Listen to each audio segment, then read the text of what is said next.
네, 안녕하세요. CL연의 최승입니다. 오늘은 버추 RF의 치료 중에서 리프팅, 사실은 가장 관심이 많은 분야이시기도 하죠. 네, 가장 버추 RF에서 리프팅을 많이 사용하는 건 저 같은 경우는 이중턱입니다. 턱이 약간 늘어진 경우.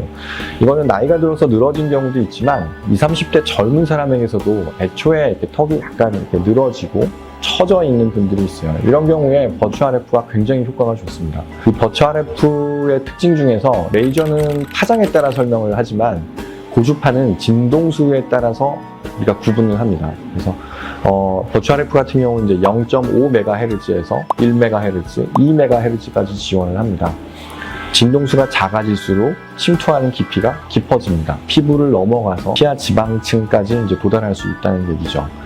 근데 바늘의 깊이도 조금 더 깊어야겠죠. 지방층까지 도달을 해야 되니까. 근데 바늘의 깊이가 깊어지면 깊어질수록 아픕니다. 버추 리프팅이 사실 제가 앞편에 기미나 여드름 설명할 때는 거의 아프지 않다고 했는데 리프팅은 조금 아파요. 그래서 저 같은 경우는 턱 아래쪽에 마취를 따로 별도로 진행을 합니다. 바르는 마취 크림 이외에도 우리가 이제 주사 마취를 한다거나 턱이 많이 지방층이 두꺼운 분이라면 지방 분해할 수 있는 약물을 주입하고 그 다음에 버추 RF를 진행하면 훨씬 더 좋은 효과를 볼 수 있어요.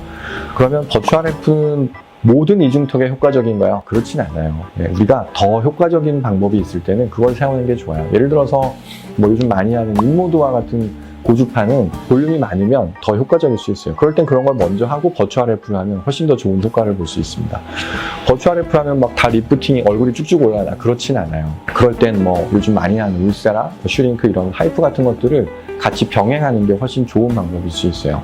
또 팔자주름을 버추 RF로 다 좋아지게 할 수 있나요? 의외로 그렇진 않아요. 그럴 때는 필러나 이런 것들을 같이 사용할 수도 있고 실도 같이 사용할 수도 있겠죠. 하지만 버추 RF는 이런 시술들이 잘 해결해주지 못하는 부분들을 굉장히 깔끔하게 만들어주고 라인을 굉장히 이쁘게 만들어줍니다. 특히 20대에서 30대 중반까지는 버추 RF만으로도 좋아지는 경우가 굉장히 많기 때문에 저는 통증도 적고 자국도 크게 남지 않아서 버추 RF를 많이 권해드리는 쪽입니다. 이제 마지막으로 안검하수라고 이제 많이 표현을 하는데 실제로 안검하수는 눈이 이렇게 감겨서 잘 안 떠지는 경우죠. 병적인 경우도 있고요. 후천적으로 사고에 의해서 생기는 경우도 있어요. 이런 경우는 이런 고주파 시술을 권해드리진 않습니다. 왜냐면 그건 적극적으로 수술을 받거나 치료를 받으셔야겠죠. 네. 그럼 우리가 얘기하는 안검하수는 뭐냐? 병적으로 눈을 완전 시야를 가리진 않겠지만 약간 눈이 처져 보여서 저는 사람들이 자꾸 졸려 보인다고 얘기를 해요. 눈이 처져서 신경 쓰여요. 이런 분들한테 권할 수 있는 거죠. 나이가 들어서 눈꺼풀의 길이가 늘어나서 처져서 탄력이 떨어져서 생기는 것들에도 사용할 수 있지만 오히려 20, 30대 젊은 친구들에게서 눈꺼풀이 약간 졸린 듯한 이런 표정을 지을 때 쓰면 의외로 굉장히 효과적이에요.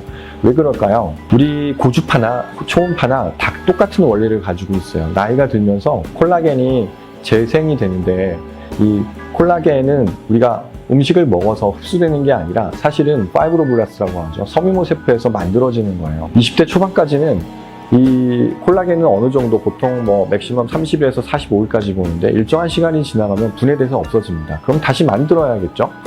이 역할을 섬유모세포가 하는데 그럼 100 없어지면 100 다 만들면 되잖아요. 근데 나이가 들면 들수록 이 효율이 떨어져요. 100 없어졌는데 90밖에 못 만들어내는 거죠. 그러니까 자꾸 탄력이 떨어지게 되겠죠. 그래서 거꾸로 얘기하면 무슨 얘기냐면 20대 초반의 환자에서 이런 버추 RF 같은 이 고주파 시술을 하면 효과가 굉장히 좋습니다. 왜 그럴까요? 효과가 100%니까. 섬유모세포의 효율이 100%니까 당연히 효과가 좋겠죠. 나이가 들수록 어떨까요? 효과가 떨어집니다. 그럼 나이가 들면 하지 말아야 되느냐? 그게 아니라 좀 더 반복해서 시술을 해줘야 됩니다.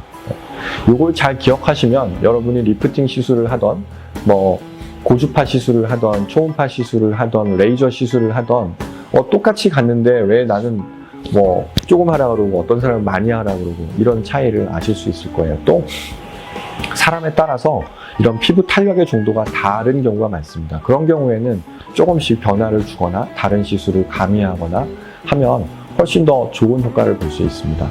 제가 반복해서 말씀드리는데 버추 RF의 가장 큰 장점이죠. 안 아프고 표시가 크지 않습니다. 그래서 눈꺼풀 같은 경우도 크게 위험 부담을 줄이면서 시술할 수 있어서 가볍게 시술할 수 있고 또 상대적으로 뭐 아이 서마지 같은 시술에 비해서 비용이 저렴한 편이에요. 그래서 좀 더 이 시술의 문턱을 낮춰놨다고 생각할 수 있습니다. 버추 RF는 좀 젊은 환자에게서 훨씬 더 효과적이고 조금 나이가 드신 분들한테는 40대, 50대, 60대 넘어가면 시술 횟수를 조금 늘려준다면 여러분이 원하시는 효과를 보실 수 있지 않을까 생각을 합니다.